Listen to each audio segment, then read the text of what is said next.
इस समय जो बड़ी खबर है, एक के बाद एक परतें खुलती जा रही हैं। आखिर कौन है ये सीमा गुलाम हैदर? क्या ये प्यार का मामला है या प्यार तो केवल दिखावा है? ये एक पाकिस्तान की स्पाई है, जासूस है, जिसको ग्रेटर नोएडा में पनाह लेने की वो कोशिश कर रही थी, क्योंकि ग्रेटर नोएडा बहुत संवेदनशील इलाका बनता जा रहा है। एक इंटरनेशनल एयरपोर्ट वहां पर आ रहा है, हिंडन एयरबेस वहां पास में ही है। पाकिस्तान से बिना वीजा भारत आई सीमा गुलाम हैदर पर Uttar Pradesh anti terror squad का शक और शिकंजा बढ़ता भी जा रहा है, कसता भी जा रहा है। कल लगभग 8 घंटों की पूछताछ के बाद एटीएस को अब यह शक है कि सीमा हैदर लगातार पुलिस को गुमराह कर रही है, जिसने विश्वास के साथ एक धड़ाधड़ जो सवालों के जवाब दे रही है, फर्राटे से अंग्रेजी बोल रही है। उसके 2 पासपोर्ट की बात अब सामने आ रही है। इस बात की जांच कर रही है इस समय कि क्या सीमा को सिखाकर, समझा बुझाकर, गाइड करके, ट्रेन करके भेजा गया था। उत्तर प्रदेश एटीएस को अब इंटेलिजेंस ब्यूरो से भी, जो सेंट्रल इंटेलिजेंस है, उससे भी कुछ जानकारी मिली है। आज नोएडा के सेक्टर 58 स्थित एटीएस ऑफिस में सीमा और सचिन से पूछताछ दूसरे दिन भी जारी है, और जो एसएसपी है एटीएस के, वो इस पूछताछ को अब पर्सनली लीड कर रहे हैं। शक इस बात का है कि सीमा को कहीं पाकिस्तान की जो खुफिया एजेंसी है आईएसआई, उसने तो नहीं भेजा। 15 दिनों तक छिपकर रहने के बाद जब भेद खुला, और भेद कब खुला? जब एक वकील ने पुलिस को जानकारी दी कि सीमा एक पाकिस्तानी नागरिक है, भारत में रह रही है गैर कानूनी तरीके से, और शादी करके अब यही बस जाना चाहती है। तो कहीं एक नया ड्रामा तो नहीं खेला जा रहा था? मेरा नाम सीमा सचिन है। सीमा ठाकुर भी कह सकते हो और ठकरायन भी कह सकते हो। पबजी की सब्जी और लवर भी बन गए, पबजी लवर। मेरा अपना मन था कि मैं साड़ी पहनूं और इस तरह इनके लिए तैयार हूं, जैसे यहाँ औरतें पति के लिए अपनी मांग भरे रखती हैं, तो आई लव दैट। मुझे बहुत अच्छा लगता था ये सब।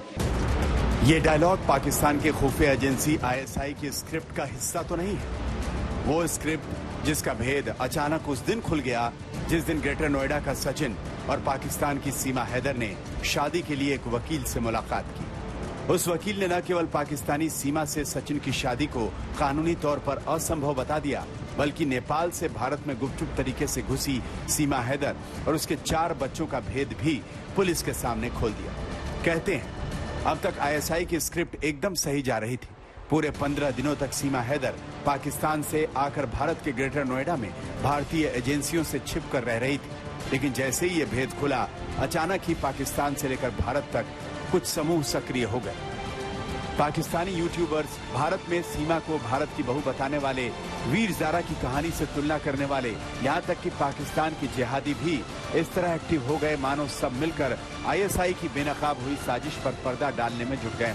लेकिन यूपी पुलिस को सारा खेल समझ में आ रहा था, और तभी उसने बीते 2 दिनों से सीमा हैदर, सचिन और सचिन के पिता से कई घंटों पूछताछ की।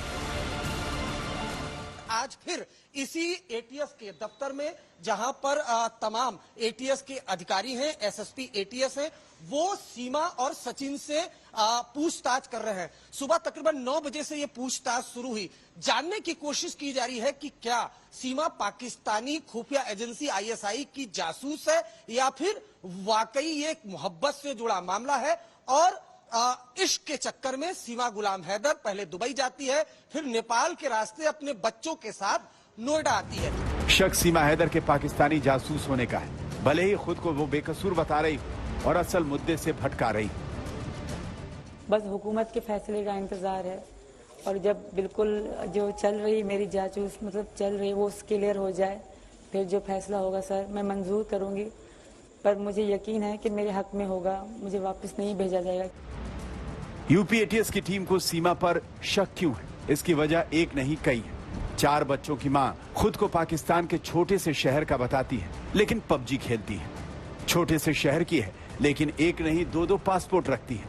अपने 4 बच्चों को छोड़कर सचिन से मिलने नेपाल चली आती है, और कोई पूछता नहीं कि वो कहां है और क्यों जा रही है। यही नहीं, दूसरी बार पाकिस्तान लौटती है और अपने 4 बच्चों के एकदम नए पासपोर्ट बनाकर लौटती है। इसके पास पैसे कहां से आए? कहती है कि उसने मकान बेचा। क्या पाकिस्तान में महिलाओं को संपत्ति में इतना अधिकार है? और फिर पति को भनक लगे बिना वो मकान बेच कैसे लेती है?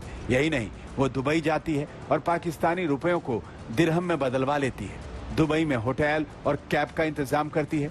छोटे शहर की लड़की जो 5वीं तक पास है, वो इतना सब कुछ कैसे कर लेती है? यही नहीं, भारत में पकड़े जाने पर इतना सामान्य कैसे रह लेती है? जो भी सच है मैं बोलूंगी। और ये बात इंक्वायरी तो चल रही है ना सर, इंक्वायरी चल रही है। जब तक सच्चाई सामने नहीं आती, कोई भी मेरे बारे में ऐसे कैसे कह सकता है कि मैं इसको नानी याद दिला देंगे, इसको ये याद दिला देंगे। मैं महिला हूँ, मैं इस विश्वास से आई हूँ कि यहाँ औरतों की इज्जत होती है। सीमा तो सीएम योगी से वीजा दिलाने और पाकिस्तान न भेजने की अपील करती है।